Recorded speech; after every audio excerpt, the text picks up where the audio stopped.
Vamos lá. Vamos começar a aula. Quem vai me ajudar é a Fernanda Maria, nossa técnica aqui do laboratório. E ela vai me ajudar a fazer uma aula de titulação. Eu quero fazer esse curso de videoaulas justamente para atender aos meus alunos, né? Aos alunos que eu dou aula de química analítica, tanto qualitativa, quantitativa e instrumental. A química analítica quantitativa é importante porque a gente usa muita experimentação clássica no laboratório. Então, hoje eu vou ensinar para os nossos alunos como fazer uma boa titulação. A Fernanda vai agora me ajudar. Aqui nós temos a bureta, nós vamos titular essa solução. Daqui a pouquinho eu vou falar que solução é. Primeiro é a técnica. Fernanda, pega aqui a minha mão. Olha, numa titulação, nós vamos adicionar sempre 2 líquidos, não é? Ou uma solução aqui, ou um sólido dissolvido. A titulação tem que ser feita sempre gotejando o líquido. E se você é destro, o correto é segurar o Erlenmeyer com a mão direita e controlar a torneirinha da bureta com a mão esquerda. Esse curso que eu quero preparar, este vídeo que eu quero preparar, ele é para alunos, direcionado para alunos já de bacharelado em Química no nível intermediário. Então, eles já conhecem as vidrarias, nada aqui o nome que eu vou falar, para eles é estranho. O que eu quero chamar a atenção nesta aula é justamente a técnica da titulação. Mas antes de falar da técnica, eu vou falar da titulação. A titulação é uma das técnicas clássicas mais analíticas conhecidas, das mais antigas, e é uma técnica que nós chamamos de técnica padrão. Pode ser desenvolvidos métodos padrão de análise com ela, para que você possa desenvolver métodos mais avançados a seguir. A titulação, ela foi descoberta, ou pode dizer, começou a ser desenvolvida já no final do século XIX. E até hoje, a maior parte dos métodos oficiais de análise da Associação Americana, né, dos Químicos Analíticos, ela é composta por titulações e por métodos gravimétricos, que é uma outra técnica clássica de análise. Titulação, em geral, sempre vai medir o volume de uma solução. Então, a gente vai comparar quanto eu tenho aqui da espécie que vai ser determinada com o que vai ser adicionado nessa bureta. Muito bem. A farmacopeia, que são livros que contêm os métodos oficiais de análise da maior parte de medicamentos e cosméticos, mais de 70% desses métodos são titulações.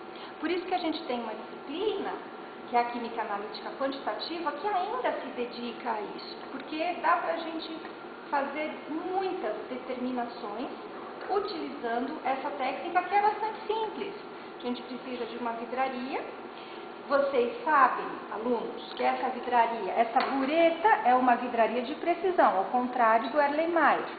Então, essa bureta foi calibrada na nossa primeira aula, para que a gente conheça exatamente qual o volume está sendo adicionado. Calibrar uma bureta é necessário quando nós não temos uma vidraria certificada. Que, em geral, aqui na universidade, a gente não precisa comprar uma vidraria certificada para trabalhar. Se nós tivéssemos um laboratório de controle de qualidade de um medicamento, de um processo industrial de produção de algum insumo, sim, seria necessário nós utilizarmos essa vidraria calibrada, que elas custam muito mais caras do que uma vidraria que não é calibrada. Mas a gente pode fazer essa calibração no laboratório, como fizemos na primeira aula. Vocês estão percebendo que eu estou agitando o tempo todo esse Erlenmeyer e que agora, olha lá, Fernanda, dá para ver essa manchinha rosinha que vai sendo formada? Então, essa agitação aqui é muito importante para garantir a homogeneização do reagente, do titulante, que é essa solução que está na bureta, com o titulado, que é o analito, que está aqui no Erlenmeyer. E a gota a gota tem que ser feito o gotejamento, não dá para cair na tentação de fazer isso aqui, ó. Não pode fazer isso aqui.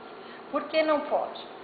A gente vai diminuir a homogeneização e também, agora eu vou ter que esperar alguns segundos, até 1 minuto, para que o volume que está aqui nas paredes da bureta escorra totalmente e eu faça a leitura de volume correto. Pois é, agora eu vou falar para vocês um pouquinho o que é que nós estamos titulando. Nessa primeira aula, nós vamos fazer, eu estou padronizando uma solução de NaOH. Aqui, nós temos a solução de hidróxido de sódio, que já foi preparada. Ela tem que ficar acondicionada sempre. Qualquer solução de hidróxido precisa ficar acondicionada num frasco plástico, não é porque o hidróxido está aqui dentro. E o hidróxido de sódio está na bureta. Nós vamos fazer a titulação com um padrão, que é uma solução que eu conheço a sua concentração. Neste caso, eu estou utilizando um padrão secundário, que é uma solução de ácido clorídrico de concentração conhecida.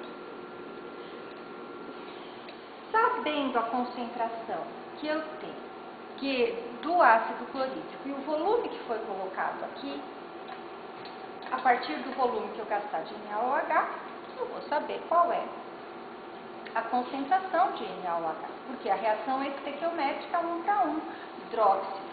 Hidroxila do NaOH mais o H3O mais o HCl vai ser neutralizado, não é uma reação de neutralização. Neutralização. Isso é uma titulação de neutralização, porque eu estou reagindo um ácido com uma base. Mas nós podemos fazer titulações que formem um sal pouco solúvel no meio. Essas são conhecidas como titulações de precipitação. Podemos também fazer titulações quando formam-se compostos de coordenação ou complexos. São titulações de complexação. E as mais ricas de todas são as de oxidação-redução. Quando você tem os dois reagentes que vão trocar elétrons espontaneamente entre si. Pois bem, então, estou dando para vocês uma visão de tudo que nós vamos estudar com bastante cuidado nas nossas aulas teóricas e as diversas análises que vamos fazer no laboratório. Então, você vai chegar no laboratório sabendo fazer uma titulação direito. Nada de abrir a bureta de uma vez, tem que ter paciência sim, e não vai ficar pedindo não para eu colocar um agitador magnético com uma barrinha. Essa aqui a gente tem que colocar a mão na massa. Depois que você sabe, tudo bem. Aí você vai saber trabalhar com os equipamentos tituladores automáticos, por exemplo. Mas a questão aqui é a gente conhecer todo o processo. Pois bem, eu falei de um padrão secundário. Por que o ácido? Isso, a Fernanda está colocando aqui, porque agora eu estou colocando as gotas e a manchinha está ficando cada vez mais... Será que é melhor você vir para esse lado, Fernanda? Sim, né? Cada vez mais vermelha. Então, isso significa, tá vendo? Ela está aumentando esse rosa, né? Isso mostra para nós que a titulação está quase chegando no final. Muito bem. Nós podemos ter, o ácido clorídrico é chamado de padrão secundário porque ele já foi padronizado. Ou seja, padronizar é conhecer, fazer um experimento para se conhecer qual é a concentração exata daquela solução. Agora, existem reagentes que são chamados de padrão primário. Esses não é necessário que sejam padronizados. E aqui nós temos um exemplo, que é o hidrogênio estalato de potássio, ou também conhecido como estalato de potássio. São sólidos, não microscópicos. Esse reagente, esse sal, ele foi